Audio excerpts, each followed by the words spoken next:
Hi welcome back to my channel Lucky Tiffins. ಇಂದಿನ ಅಡಿಗೆ ದೇವಸ್ಥಾನ ಚಲೆ ಮೊಸರನ್ನ. ಮೊದಲಿಗೆ ನಾನಿಲ್ಲಿ 1 kg ಅಕ್ಕಿನ ತೊಳೆದು ಕುಕ್ಕರಲ್ಲಿ 2 ವಿಷಲ್ ಮಾಡ್ಕೊಬೇಕು.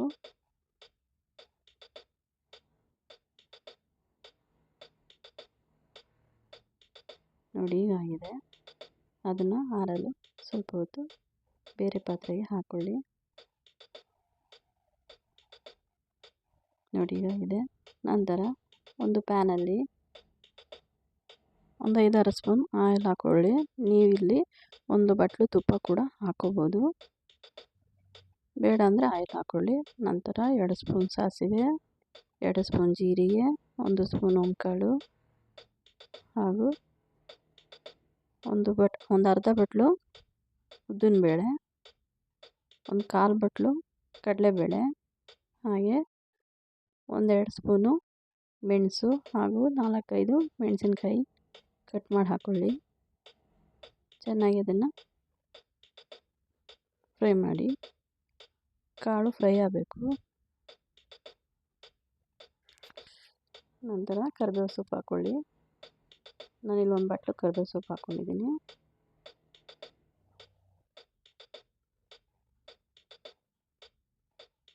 ನಂತರ 1-2 ಸ್ಪೂನು ಶುಂಠಿ ತುರಿನ ಹಾಕಬೇಕು.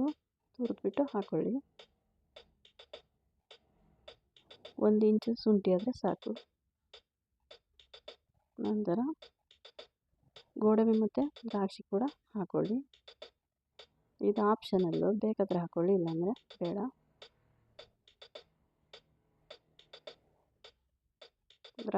ದ್ರಾಕ್ಷಿ ಮತ್ತು ಗೋಡಂಬಿ ಎರಡನ್ನೂ ಸೇರಿಸಿ ಅರ್ಧ ಬಟ್ಲು ಹಾಕೊಳ್ಳಿ. ನೋಡಿ ಸ್ವಲ್ಪ ನಿಧಾನವಾಗಿ ಫ್ರೈ ಮಾಡ್ಕೊಳ್ಳಿ. ಕಡಿಮೆ ಫ್ಲೇಮಲ್ಲಿ, ಹೆಚ್ಚು ಫ್ಲೇಮ್ ಹಾಕಬೇಡಿ. ನೋಡಿ ಇವಾಗ ಕೊತ್ತಂಬರಿ ಸೊಪ್ಪನ್ನ ಅದಕ್ಕೆ ಹಾಕ್ಕೊಳ್ಳಿ. ಇದೊಂದು ಬಟ್ಲು ತೊಗೊಂಡಿದ್ದೀನಿ.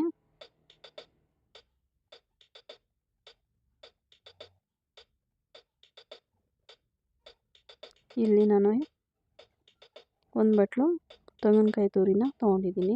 ನೀವು ಬೇಕಿದ್ರೆ ಕೊಬ್ಬರಿ ತುರಿ ಕೂಡ ಹಾಕೋಬೋದು.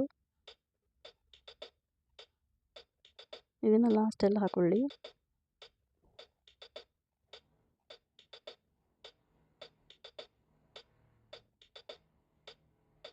ನೋಡಿ ಆಗಿದೆ. ಇದಕ್ಕೆ ಸ್ವಲ್ಪ ಉಪ್ಪು ಕೂಡ ಇವಾಗಲೇ ಹಾಕೊಳ್ಳಿ.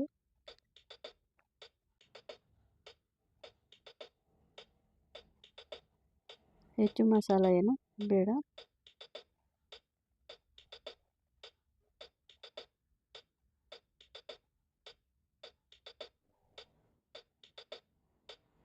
ನೋಡಿ 1 ಸ್ಪೂನ್ ಉಪ್ಪಾದರೆ ಸಾಕು. ನೀವು ರುಚಿ ನೋಡಿ ಆಮೇಲೆ ಕೂಡ ಹಾಕೋಬೋದು.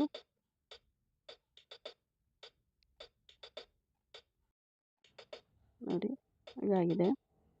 ಈಗ ನಾವು ಅರ್ಧ ಲೀಟ್ರ್ ಮೊಸರನ್ನು ಹಾಕ್ಕೊಂಡು ಅನ್ನಕ್ಕೆ ಕಲಿಸ್ತಾ ಇದ್ದೀನಿ. ನಾನಿಲ್ಲಿ 1 ಲೀಟ್ರ್ ಮೊಸರು ತೊಗೊಂಡಿದ್ದೀನಿ. ಈ ಮೊದಲು ಅರ್ಧ ಲೀಟ್ರು, ನಂತರ 1 ಲೋಟ ಅಥವಾ 1 ಬಟ್ಟಲು ಹಾಲು ಕೂಡ, ಹಸಿ ಹಾಲಾದರೂ ಪರವಾಗಿಲ್ಲ ಅಥವಾ ಕಾಯಿಸಿದ ಹಾಲಾದರೂ ಹಾಕ್ಕೊಳ್ಳಿ. ಚೆನ್ನಾಗಿ ಕಲಿಸ್ಕೋಬೇಕು. ನಂತರ ಮಿಕ್ಸ್ ಮಾಡಿದ್ನ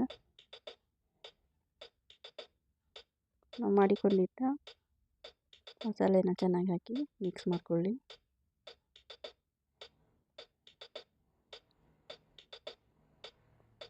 ನೀವು 1 kg ಅಕ್ಕಿಗೆ 1-1.5 ಲೀಟ್ರ್ ಮೊಸರಾದರೆ ಸಾಕಾಗುತ್ತೆ.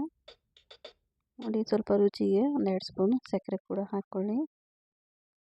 ಹಾಗೆ ಇನ್ನೊಂದು ಸ್ಪೂನು ಉಪ್ಪು ಕೂಡ ಹಾಕ್ಕೊಂಡು ಚೆನ್ನಾಗಿ ಮಿಕ್ಸ್ ಮಾಡ್ಕೊಳ್ಳಿ. ಈಗ ದೇವಸ್ಥಾನ ಶೈಲಿಯ ಮೊಸರನ್ನ ರೆಡಿ. ನಮ್ಮ ಚಾನಲ್ ಇಷ್ಟವಾದರೆ ಸಬ್ಸ್ಕ್ರೈಬ್ ಮಾಡಿ, ಶೇರ್ ಮಾಡಿ, ಲೈಕ್ ಮಾಡಿ ಹಾಗೂ ಕಾಮೆಂಟ್ ಕೂಡ ಮಾಡಿ. ಧನ್ಯವಾದಗಳು.